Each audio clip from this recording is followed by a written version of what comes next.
I still remember the exact moment the air left the room. The clink of silverware stopped. The warm smell of roasted chicken and my mother's famous gravy suddenly felt heavy, almost suffocating. I was sitting at the same oak table I had grown up around, the one with the small scratch near my place from when I was 12 and nervous. Across from me sat my younger brother, Jake. Next to him, my mother rose slowly, smoothed her napkin, and looked straight at me with that soft, determined smile she always used when she had already decided something. "Your brother is moving into your house," she said. Just like that. No question, no discussion. As if my home, the one I had spent 7 years saving for, the one I painted myself, the one that finally felt like mine, was simply an empty room waiting for him. I am 34, single. I work long hours as a project manager, and every quiet evening in that house is something I earned the hard way. After years of sharing apartments, dealing with loud neighbors, and putting every extra dollar into a future no one else seemed to believe in, I finally had walls that belonged only to me. Soft lighting. A bookshelf I filled one novel at a time. A kitchen where I could cook without anyone criticizing the way I chopped onions. It was my peace. But in that single sentence, the peace cracked. I felt heat rise in my chest, then a cold emptiness settle behind my ribs. I looked at Jake. He wouldn't meet my eyes. He just stared at his plate, like a child who already knew the adults had fixed everything for him again. My father kept eating, as if nothing unusual had been said. My older sister glanced at me with a tiny, apologetic shrug that said, "Don't make a scene." I wanted to stand up. I wanted to say the house is mine, that no one asked me, that Jake had made his own choices and could unmake them. Instead, I heard my own voice, quiet and careful. "When?" "This weekend," my mother answered, still smiling. "He's been having some trouble with his lease. Family helps family. You have the space." Space. That word landed like a stone. I nodded. I even managed a small smile. Inside, something broke. Not loudly. Quietly. The kind of break you feel in your throat for days afterward. I finished dinner. I helped clear the plates. I drove home alone under a sky that looked too ordinary for what had just happened. When I unlocked my front door that night, the house felt different. Already less like a refuge and more like a stage someone else had decided to use. I stood in the hallway, keys still in my hand, and whispered to the empty rooms, "This is my home." But even as I said it, I could feel the shift beginning. Something had been taken from me without permission. And I already knew that the version of me who always swallowed the hurt was not going to survive this one. Please like my video and subscribe my channel. The next morning, I woke with a tightness in my chest that refused to leave. I called my mother, hoping for softness, for some sign that she understood what she was asking. Instead, she spoke the way she always did when she had already chosen Jake's side. "He's your brother. You're stable. He's been struggling. This is temporary." Temporary. Another word that tasted like a lie. Jake arrived on Saturday with 2 large bags and a cardboard box of video games. He hugged me at the door like we were still kids sharing a bedroom, then walked past me and dropped his things in the guest room without asking which one it was. Within an hour, the smell of my lavender candles was mixed with the sharp scent of his cologne. By evening, the living room remote was missing. The kitchen counter held half-empty takeout containers, and my carefully arranged throw pillows had been shoved onto the floor. I tried to be kind. I really did. I made extra coffee in the mornings. I left space in the fridge. I even helped him set up a small desk so he could look for work, but every day the house felt smaller. He stayed up late watching loud shows. He invited a friend over without telling me. He used my good towels and left them in a damp pile on the bathroom floor. When I gently asked him to clean up after himself, he laughed and said, "Relax, sis. It's just a house. Just a house." Those 3 words settled deep in my stomach. The deeper betrayal came in pieces. One evening I overheard him on the phone with our mother. He was laughing. "Yeah, she didn't even argue. I told you she'd fold. You always said she was the responsible one." My mother answered, something soft and approving.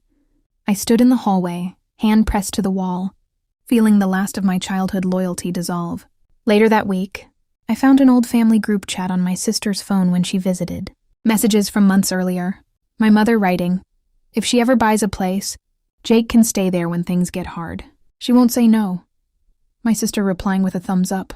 My father simply writing, "She'll manage." They had planned this. Long before the dinner. Long before I even knew I would own a home. I was not a daughter in their eyes that night. I was a safety net they had already measured and claimed.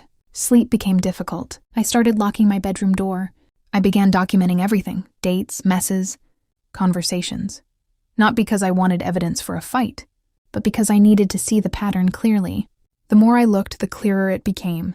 I had spent my whole life being the reliable one, so Jake could remain the free one.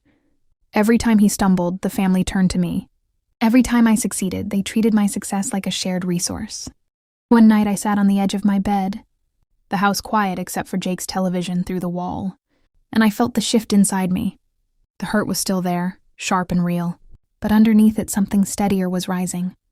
I was done being the soft place for everyone else's hard landings. I was done pretending that love meant endless sacrifice. The woman who had nodded at that dinner table was fading. In her place was someone who finally understood her own worth. I started making quiet plans, not angry ones, careful ones. I researched short-term leases. I looked at smaller apartments closer to work. I transferred important documents to a new folder. I changed the passwords on my accounts. And every evening, while Jake lounged on my couch as if he had always belonged there, I practiced the words I would eventually say out loud. The house no longer felt like mine, but I was beginning to remember that I still belonged to myself. 3 weeks after he moved in, I called a family dinner at my place. I cooked the same meal my mother had served that first night: roasted chicken, gravy, the works. I set the table carefully. When everyone arrived, the atmosphere was light at first. Jake joked about how comfortable he had become. My mother smiled at me with that familiar pride that always came when I helped. Halfway through the meal, I stood up, the same way she had stood up weeks earlier. My voice stayed calm, almost gentle. "I've made a decision," I said. "Jake, you have 7 days to find another place." After that, the locks change, and the guest room becomes a storage space again. "Mom, Dad, I love you, but I will no longer be the solution to problems I didn't create. This house is not a family resource. It is mine, and I am taking it back." Silence fell harder than any argument. Jake's face flushed. My mother started to speak, the old phrases rising. "Family helps family, temporary. You have the space." I held up one hand, not unkindly, and continued. I read the old messages. I heard the phone calls. I know this was planned long before anyone asked me. I also know that every time Jake needed a soft landing, the family looked at me instead of asking him to stand on his own. That ends tonight. I didn't raise my voice. I didn't need to. The truth, spoken clearly, was enough. Jake tried to protest, claiming he had nowhere to go. I simply answered, "Then you have 7 days to find somewhere." My mother looked at me as if she no longer recognized the daughter sitting across from her. In a way, she was right. The daughter who always absorbed the cost had finally stepped aside. Jake left on the 6th day. He took his bags and his silence. My mother called several times afterward, sometimes angry, sometimes tearful. I answered when I was ready and repeated the same boundary with quiet consistency. Slowly, the calls lessened. My sister later admitted she had felt uneasy about the plan all along. My father never said much, but the next time we spoke, he simply said, "You did what you had to do." The house returned to me in stages. First the quiet, then the smell of my own candles, then the soft evenings where no one else's needs filled the rooms. I kept the guest room empty for a long time, not out of bitterness, but as a reminder. Some spaces are meant to stay yours. I learned something I wish I had understood years earlier. Love does not require you to disappear. Family does not mean unlimited access to your peace. And the people who truly care will respect the walls you build, even when those walls inconvenience them. I still see my family. The relationships are quieter now, more honest. Jake eventually found his own place and, from what I hear, is managing. My mother and I speak carefully, testing new ground.